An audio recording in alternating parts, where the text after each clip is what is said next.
decent amount of space up here. This is definitely seating for two. This isn't a three-seater up here. It is a little bit tight, but again, this thing is roughly a 19-footer.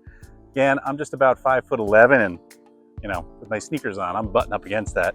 So if I had a second person in here, it'd be a little tight, and we'd have to play footsies. So not the largest bow, but again, this is a relatively small boat. But they did a good job by putting coaming around the whole thing. They ran the seating close to the gunnels as they could. So the nice thing is, if you're out relaxing someplace, there's multiple ways to kind of sit on this thing. You don't have to just sit up here with one particular way. Same here. Storage under the seats, it's all hinged, and the hinges all break away.